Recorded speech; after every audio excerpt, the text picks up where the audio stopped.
कल्कि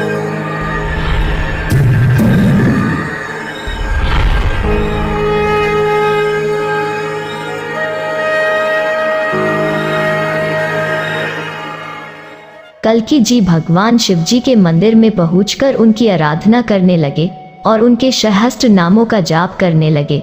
कल्कि भगवान जी ने कहा, हे गौरीपति, हे विश्वेश्वर, हे शरणागत वत्सल, हे सर्वभूताश्रय, हे वासुकी नाग का कंठभूषण धारण करने वाले, हे त्रिनेत्र, हे पंचवदन, हे पुराण पुरुष, हे संघन ग्रोनंद दक्ष आदिदेव, आपको नमस्कार है। हे योगाधीश्वर, आप कामदेव का नाश करने वाले, जटाजू टोप युक्त परीक्षित भाव वाले महाकाल, हे चंद्रभाल, आपको नमस्कार है।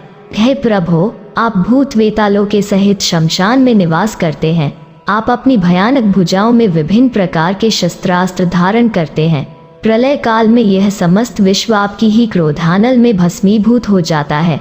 आप ही भूतादि तन्मात्रा रूप प्रेत भूत एवं काल कर्म मानुसार सृष्टि रचना करते हैं। घोर तांडव में प्रजय करके जीवात्मा को प्राप्त होकर ब्रह्मानंद में रमण करते हैं। ऐसे में आपको मेरा नमस्कार है। आप ही सुरात्मा विश्व के पालनार्थ विष्णु स्वरूप लेकर धर्म हेतु स्वरूप साधुप्रों की रक्षा करते हैं। आप ही शब्दादि अवयवों के द्वारा सगुण रूप ब्रह्मा जी के अक्षर रूप होते हैं। ऐसे में आप परमेश्वर को नमस्कार है। भगवान कल्कि का स्तोत्र सुनकर सर्वात्मा भगवान शंकर पार्वती सहित साक्षात रूप में प्रकट हुए। उन्होंने भगवान कल्कि के देह पर स्पर्श करे और मुस्कुराते हुए कहा, हे श्रेष्ठ, अपना इच्छित वर मांगो। तुम्हारे द्वारा रचित इस स्तोत्र का भूमंडल में जो भी कोई पाठ करेगा उसकी अलौकिक और पारलौकिक सभी कामनाएं पूर्ण होगी। इन स्तोत्र के पढ़ने सुनने से विद्यार्थी को विद्या, धर्मार्थी को धर्म और अन्य कामना वाले को उसकी उसी कामना की प्राप्ति होगी। हे कल्कि, मैं तुम्हें यह शीघ्रगामी अनेक रूपधारी गरुड़ अश्वयुक्त प्रदान करता हूँ, इन्हें ग्रहण करो। हे कल्कि, मनुष्यों में तुम सर्व शास्त्र ज्ञा, सर्वम शस्त्रास्त्र विशारद, सर्व वेदों में पारगामी एवं सर्वभूतों में विजयी कहाओगे। यह रत्नसरु नामक महाकराल अत्यंत चमकती हुई, अत्यंत भारी और पृथ्वी के भार को संभालने वाली तलवार ग्रहण करो।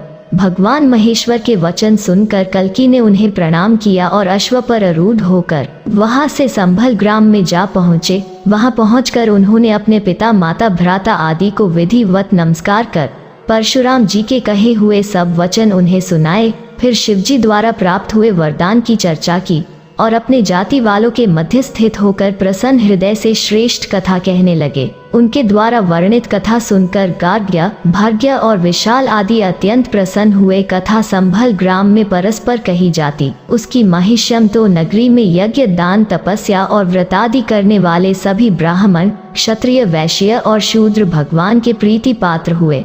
रमापति भगवान के अवतार लेने पर सभी वर्ण अपने अपने धर्म में तत्पर हुए तथा राजा भी प्रजापालक, पवित्र मन वाला, धार्मिक हुआ। उस नगरों के निवासियों को धर्म में तत्पर देखकर लोभ, असत्य, अधर्म के वंशज भय से दुखित होकर वहां से पलायन कर गए। भगवान कल्कि तीक्ष्ण तलवार, धनुष और श्रेष्ठ बाणों को धारण कर शिव प्रदत्त अश्व पर मड होकर नगरी से बाहर चल दिए।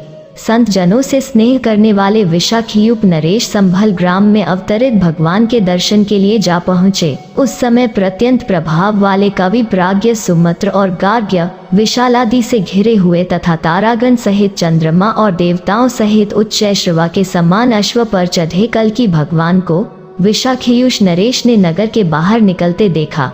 कल्कि भगवान को देखते ही रोमांचित हुए। राजा से वार्तालाप करते हुए भगवान कल्कि ने ब्राह्मण, क्षत्रिय, वैश्य तथा प्राश्रम आदि के धर्मों का संक्षिप्त रूप से वर्णन किया। कल्कि बोले, हमारे जो अंश कली से प्राप्त पाप के द्वारा भ्रष्ट हो गए थे वे हमारे अवतरित होने पर धर्म मार्ग पर आ गए हैं। हे राजन, तुम राजसूय या अश्वमेध यज्ञ करते हुए मेरी श्रारावना करो। मैं ही परलोक हूँ, मैं सनातन धर्म में ही हूँ। काल, स्वभाव और संस्कार सभी मेरे कर्म के अनुगत रहते हैं। मैं चंद्र वंश और सूर्य वंश में क्रमशः उत्पन्न देवापी भौर मरु नामक राजा को स्थापित करके तथा इस युग को सतयुग रूप करके सदगति को प्राप्त होऊंगा।